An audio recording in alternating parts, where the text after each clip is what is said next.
Bonjour. Alors, je me demande, dans ce régime-là, quel est le sens du logos? À quoi nous sert de parler? Hein, quand il n'y a plus de désir, quand le logos ne cherche pas quelque chose à obtenir, mais qu'il est pure gratuité.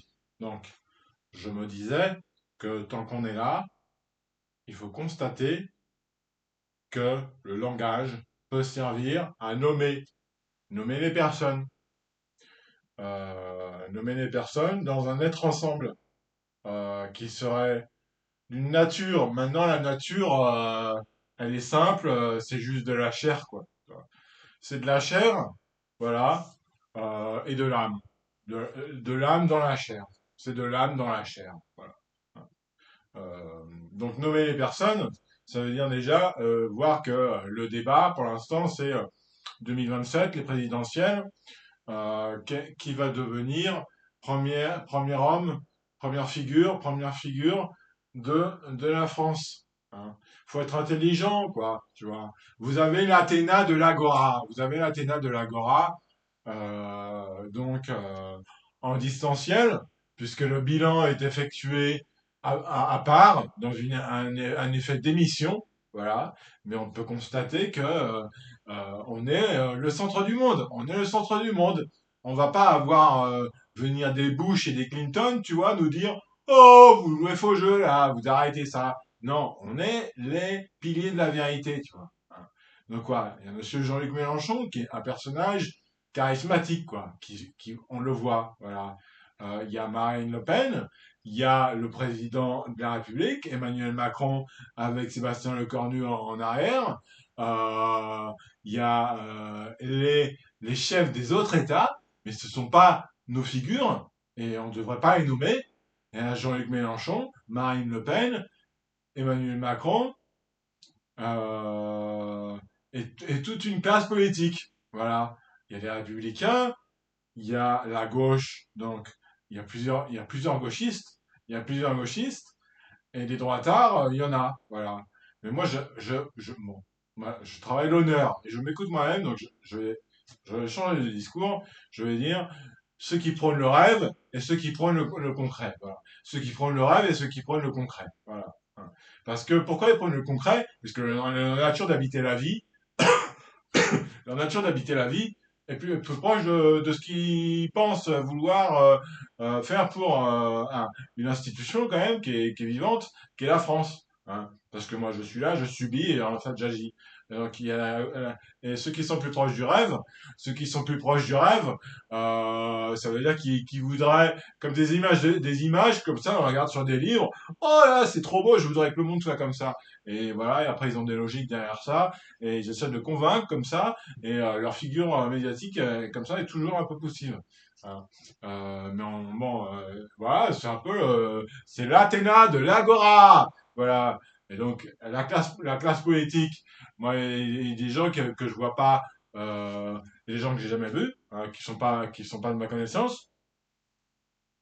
Je vais pas les nommer parce que de toute façon, voilà, bah, il y a les Républicains, il y a la droite, il y a le Rassemblement national, il y a les Insoumis, il y a il y a des figures au milieu, il y a des figures au milieu, voilà, le Parti socialiste, quelque part, qui est un fantôme, il n'y a plus de Parti socialiste, je sais pas, bon, RPR, RPR, plus des RPR. Bon, Monsieur Sarkozy qui est là, bah, il est jeune, hein, il est jeune. Voilà, Monsieur Sarkozy qui est jeune. Monsieur Hollande, bon, moi j'ai pas fait de politique pendant Hollande, voilà. Et a priori, ça a un rapport avec le jugement de faiblesse, tu vois. Vaut ne pas aller vers ce côté-là. Mais je le laisse vivre. Hein. Avec Ségolène Royal, bah, c'est une bourgeoise. Donc voilà, moi j'écoute pas, mais elle pourrait être sympa, quoi. Ça pourrait être sympa, tu vois, avec Ségolène Royal. Euh, plus qu'avec Christine Taubira, voilà. Tu vois. Je m'entendrais plus avec Ségolène Royal, plus qu'avec Christine Taubira. Hein. Mon Marion Maréchal. Bah, au maréchal, bah, bon, on sait pas, quoi. Si elle raconte son histoire, qu'elle est là, qui raconte son histoire. Bon, ma vie, ça a été ça. J'ai fait ça au lycée, à l'université. Voilà, je m'appelle Marion Maréchal. J'ai fait ça, je suis ça. Et maintenant, tout ce que je vais dire, ce sera la vérité, tu vois. Pourquoi pas, mais sinon, voilà, sinon. Voilà. Voilà. Donc, voilà. Bah, à côté de Marine, il y a Jordan Bardella, quand même, qui est une figure. Moi, j'ai eu une histoire avec lui. Hein, bon, voilà. Et puis, mais j'ai des histoires avec tout le monde, hein, avec François Ruffin, voilà. Voilà, avec François Bégodeau. Tu vois, le monde politique, c'est la parole, quoi. Alors, après, il peut parler d'un truc différent, mais sur la tonalité politique, ça veut dire qu'il veut être écouté par les gens. Voilà. Et j'en ai plein. J'en ai plein. J'ai même des gens de la génération de mes parents. Hein. Mais Mélenchon, en fait, il fait de la démagogie parce qu'il est de gauche. Voilà. Parce que, bon, voilà, c'est des hommes qui ont compris que la parole est la force et qu'il faut se fier à l'invisible pur parce que c'est là que tu existes et que tu peux rester vivant, quoi. Tu vois. Que la chair, avoir les désirs de chair, ça n'en finit plus. Il faut le nécessaire, tu vois, et puis s'en contenter, quoi. Déjà, des petits bonheurs comme ça. Il faut des expériences aussi, il faut des expériences, quoi, tu vois, pour te faire comprendre, quoi. Voilà, donc on l'excuse, tu vois, on l'excuse, tu vois, de manière qui se comporte avec nous avec respect, tu vois, ça va aller, hein. Donc voilà.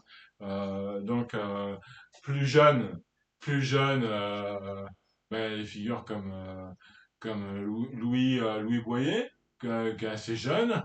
Il y a Usul, qui est assez jeune. Il y a moi-même, qui est assez jeune. Il y a Jordan Bardella. Mais c'est pas la même figure. Mais bon, c'est des mondes, quoi. C'est des mondes. Moi, j'aime toujours entendre une parole intelligente, quoi, tu vois. Ça veut dire c'est un mec qui se transforme. Ça veut dire qu'il est parti de quelque part, quoi. Et puis il est allé vers un autre lui-même, tu vois. Hein. Il y en a eu, Édouard Philippe. Édouard Philippe, c'était voilà, et dans la communication, tu vois, dans le physique, dont il ne parle jamais, et la communication, tu vois. Mais c'est lui, c'est sa voix. Et il était peut-être qu'il était rationnel depuis le début, hein, puisqu'il s'appelle comme ça, tu vois. Hein. Alors, il y en a que je vois rarement. Hein. Xavier Bertrand, je le vois rarement. Mais c'est un autre charisme. C'est une autre politique encore, tu vois. Mais je connais des gens qui doivent connaître. Hein, parce que Bruno Retailleau, moi je sais pas, il est peut-être quelqu'un avant, dans la génération d'avant, celle qui n'était pas de ma connaissance, une autre identité, tu vois, une autre identité. Hein. Bon, voilà. Moi j'aime bien l'amitié, hein, tu vois. Avec Alain Soral, je suis libre parce que je sais qu'il y a quelqu'un en face, dans ses yeux, tu vois. Il me regarde, tu vois, et donc il m'évoque, tu vois. Il n'est pas totalement transparent à l'aspect promotion de lui-même. Il donne, voilà, il donne, et puis après, bon, il aime me recevoir, tu vois, et il est sensible, voilà. Il fait en fonction de toi. C'est un peu une relation amoureuse, voilà avec Alain Soral. Mais bon, c'est la vie, hein, c'est la vie, hein. Et c'est des trucs assez purs, tu vois. Tu peux pas dire que c'est des vices, quoi. Tu peux pas utiliser certains mots, certains jugements, même si toi-même, de ton chez toi, tu as des jugements sur les choses, sur l'état de fait. Que cette nature de relation peut être effective, tu vois, toujours aujourd'hui, et il y en a d'autres. Charles Consigny, c'est un mec qui commente, il est bien, il est sympa, tu vois, moi je l'aime bien, voilà. Peut-être qu'un jour ou l'autre, bon, bah voilà, hein. Et il y en a d'autres, hein, et il y en a d'autres. Hein. J'ai fait une liste comme ça, tu vois. Il y a des femmes, moi j'ai vu Natacha Polony tout à l'heure. Natacha Polony, alors faut qu'elle fasse attention, tu vois, hein, parce qu'il faut qu'on reste dans la pensée, tu vois. Il faut pas faire d'effet de fourre-trappe, tu vois. Non, il faut la clarté, tu vois. La clarté, c'est t'apparaît, et ce qu'on comprend de toi, c'est ton discours, et pas plus, tu vois. Alors, Eugénie Bastier, ben voilà, alors, elle est avec Alain Finkielkraut, hein, et d'autres, hein, parce il y avait d'autres politiciens, il y avait d'autres politiciens, il y avait des figures, hein, il y avait Cédric Villani, hein, que j'ai rencontré, hein, et il était aux enterrements de Jacques Chirac, hein. Il était aux enterrements de Jacques Chirac avec un ami de Bali Bagayoko. Il était avec Jacques Chirac avec un ami de Bali Bakayo à son enterrement, tu vois. Hein. Et il y avait un autre candidat à la présidentielle, c'était un arabe, tu vois. Mais je me souviens plus comment il s'appelle. J'ai dit à Mélenchon comment il s'appelait, mais moi-même je l'ai oublié, tu vois. Mais il est là, il est très intelligent, quoi. C'est un rocher, le mec. Ils ont envoyé le meilleur des meilleurs, tu vois, pour gagner l'Élysée, tu vois. Pour qu'un arabe habite à l'Élysée, tu vois. Bon, faut voir. Je sais pas il y a forcément, il a une multipolarité de sa personnalité, tu vois. Bah, faut voir, c'est la popularité qui décide. Hein. Après tout, on y croit, hein. C'est la popularité qui décide. C'est la quantité d'hommes et de femmes qui sont d'accord sur un management, ça veut dire une direction des forces. Mais il faut un vouloir. Il faut un vouloir, il faut une volonté, ça se voit. Quoi. Mélenchon, il a un vouloir, tout le monde le sait. Mélenchon, il a un vouloir qui est en action. Tu vois. Voilà. Donc, sinon, je peux en oublier. Hein. J'avais vu Dominique de Villepin. Dominique de Villepin qui fait de la littérature. Quoi. Il se demande pourquoi ne pas relire Dostoïevski. Bon, franchement, tu vas lire 400 pages comme ça. euh, Pourquoi pas? Hein. Pourquoi pas? Mais il faut penser il faut penser le moment où tu lis. Hein, tu vois. Dominique de Villepin, il comprend toute la philosophie et la littérature, tu vois. C'est très intéressant, tu vois. Voilà. Et puis il est pas comme ça orgueilleux. Hein. Voilà. Alors, il y en avait d'autres, il y en avait d'autres. Hein. Bon, ça suffit. Merci et à plus tard. À plus.